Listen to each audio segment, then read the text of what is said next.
Shalom saudara yang dikasih Tuhan, dimanapun Anda berada. Senang sekali terus berjumpa untuk belajar firman Tuhan, ayat demi ayat, kata demi kata, pasal demi pasal, kitab demi kitab. Dan kita akan melanjutkan bahasan kita. Kemarin kita sudah sampai Matius 13 ayat 18 dan 19. Dan hari ini kita akan melanjutkan Matius 13 ayat 20 dan 21. Demikianlah firman Tuhan. Benih yang ditaburkan di tanah yang berbatu-batu ialah orang yang mendengar firman itu dan segera menerimanya dengan gembira. Tetapi ia tidak berakar dan tahan sebentar saja. Apabila datang penindasan atau penganiayaan karena firman itu, orang itu pun segera murtad. Nah, bagian ayat ini adalah penjelasan atau arti atau maksud dari Injil Matius pasal 13 ayat yang kelima. Beberapa hari yang lalu saya sudah sampaikan, Yesus memberikan perumpamaan tentang benih yang ditabur orang.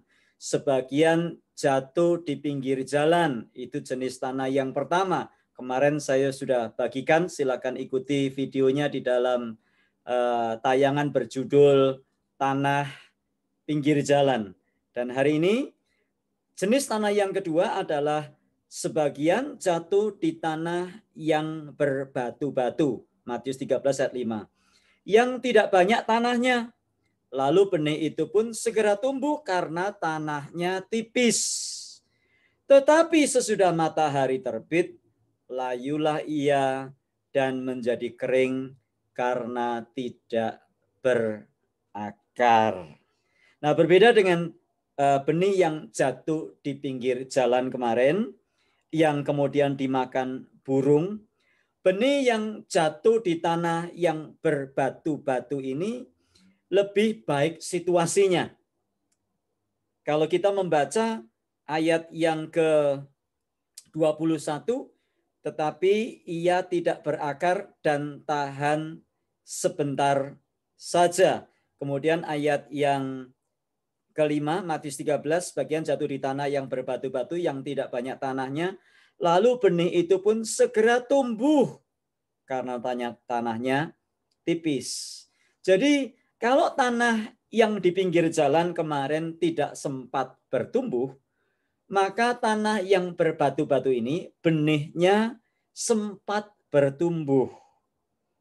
Nah, ayat 20 berkata, tanah yang berbatu-batu ini adalah orang yang mendengar firman dan bergembira, tetapi tidak berakar dan tahan sebentar saja. Apabila datang penindasan atau penganiayaan atau masalah, maka orang itu segera murtad. Sayang sekali ya, sama-sama mendapatkan taburan benih. Yang satu jatuh di pinggir jalan, nggak bertumbuh, langsung mati, diambil dimakan oleh burung. Yang ini jatuh di tanah yang berbatu-batu, sempat bertumbuh sebentar, akhirnya mati.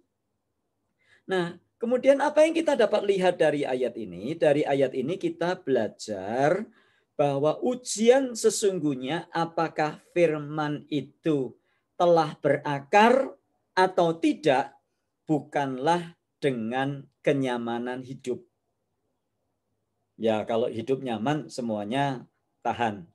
Tetapi ujian yang sesungguhnya apakah firman itu berakar atau tidak? Menurut ayat ini, menurut Tuhan Yesus adalah pada waktu datangnya penganiayaan atau penindasan. Waduh, kok mengerikan sekali ya. Ayatnya berkata penganiayaan atau penindasan. Ya, itulah yang terjadi yang dikatakan Tuhan Yesus. Setiap kita orang Kristen yang sungguh-sungguh mengikut Yesus harus siap menghadapi penganiayaan atau penindasan. Kenapa?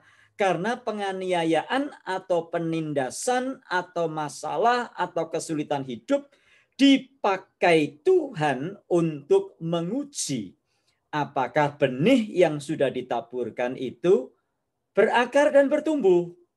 Ataukah benih itu tidak pernah bertumbuh sama sekali? Ataukah orang itu hanya kelihatan bergembira sebentar saja? Aduh, terima kasih pastor, saya sudah diberkati dengan firman-Nya. Terima kasih Pak Pendeta, khotbahnya sungguh luar biasa loh, saya diberkati. Tetapi hanya sampai di situ. Firman-Nya tidak bertumbuh. Nah, kemudian Alkitab berkata, apabila datang penindasan atau penganiayaan karena firman itu, orang itu pun segera murtad. Wow. Maksudnya apa? Apakah berarti dengan ayat ini keselamatan itu hilang?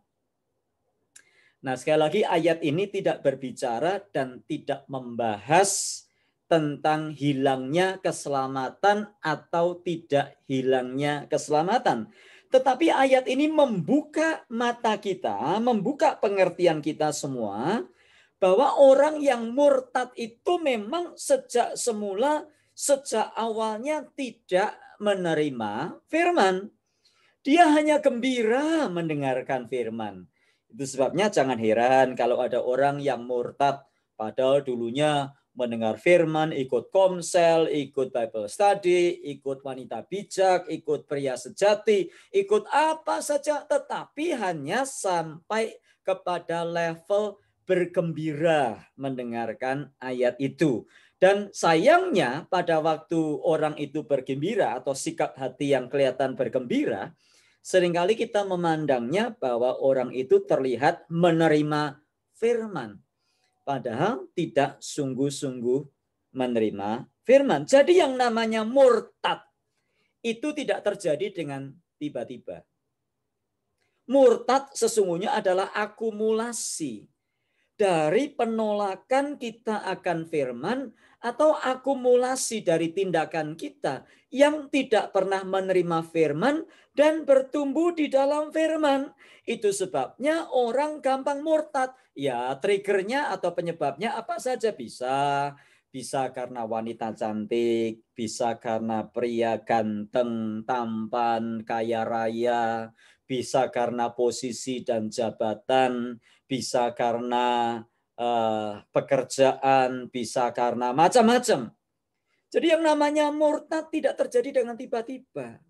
Orang yang sungguh mengikut Yesus tidak akan murtad. Tidak akan murtad. Orang yang sudah sungguh-sungguh lahir baru, dia tidak akan murtad. Karena dia pasti akan bertumbuh. Orang yang sudah sungguh-sungguh menerima Yesus, tidak akan murtad. Kenapa? Karena firman itu bertumbuh. Firman itu berakar. Itu sebabnya kitab Kolose pasal 2 ayat 6 dan 7 berkata, kamu telah menerima Yesus sebagai Tuhan. Oleh sebab itu hendaklah hidupmu tetap di dalam Dia. Hendaklah kamu berakar di dalam Dia. Hendaklah kamu dibangun di dalam Dia. Hendaklah kamu semakin bertambah teguh. Sudah ini kasih Tuhan, orang yang sungguh-sungguh mengikut Yesus tidak akan murtad karena akarnya kuat. Tetapi orang yang murtad memang tidak pernah sungguh-sungguh mengikut Yesus. Dia ke gereja.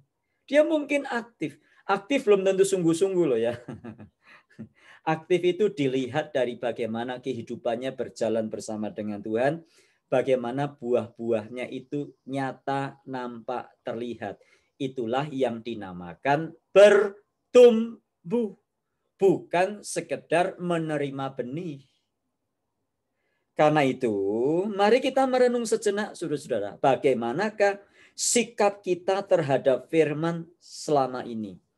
Apakah hanya sekedar bergembira? Haleluya, haleluya, haleluya. Puji Tuhan, amin, amin. Yang percaya katakan amin, amin. Yang percaya katakan Yang percaya katakan setuju, setuju. Yang percaya katakan yes, yes. Ya kalau cuman membeo begitu semua orang juga bisa.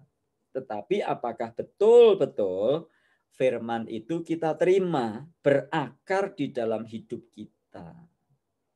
Sampai hidup kita diubahkan. Kita mengalami pembaharuan hidup, mengalami perubahan hidup, makin hari makin serupa dengan Kristus. Ataukah firman itu benar-benar kita terima dan bertumbuh dalam hidup kita, mengubah dan memperbarui hidup kita dari hari ke hari. Sekali lagi ujiannya nanti pada waktu ada aniaya atau penindasan. Sudahlah, tidak usah menunggu sampai yang horor-horor seperti itu ya. Penindasan, aniaya, wah horor sekali. Mungkin dalam menghadapi kesulitan hidup, dalam menghadapi masalah rumah tangga, adakah firman itu bertumbuh dan berbuah? Kesulitan, masalah, sakit penyakit yang Tuhan izinkan terjadi dalam hidup kita adalah ujian, bisa dipakai sebagai ujian untuk menyelidiki apakah betul-betul benih yang ditaburkan itu berakar dan bertumbuh. Mulailah dalam hal-hal yang kecil-kecil, hal sehari-hari, masalah rumah tangga, masalah keuangan, masalah pekerjaan, masalah sakit penyakit. Mulailah dengan hal-hal seperti itu. Dan lihatlah apakah betul-betul kita berakar di dalam Dia. Saya berdoa supaya hati kita bukanlah tanah yang berbatu-batu. Hati kita adalah tanah yang subur, yang pada waktu benih itu ditaburkan, maka benih itu berakar ke dalam dan bertumbuh ke atas, sehingga kita menjadi orang-orang yang kuat di dalam Tuhan. Mari kita berdoa. Terima kasih ya Tuhan untuk perumpamaan tentang benih.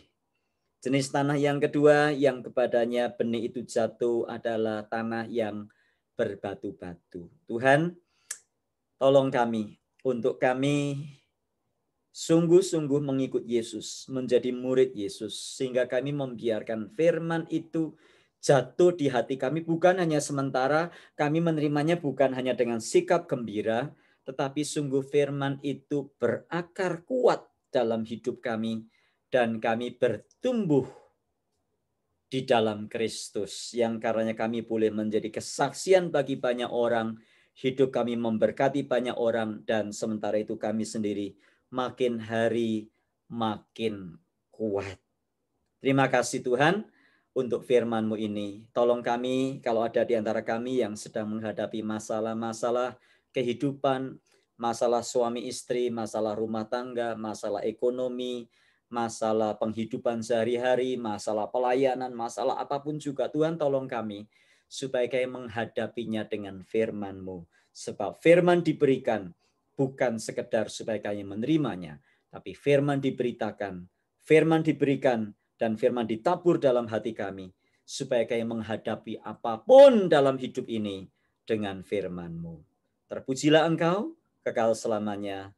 Di dalam Tuhan Yesus kami berdoa. Amin. Tuhan memberkati kita sekalian dan sampai jumpa esok dalam bahasan selanjutnya. Amin.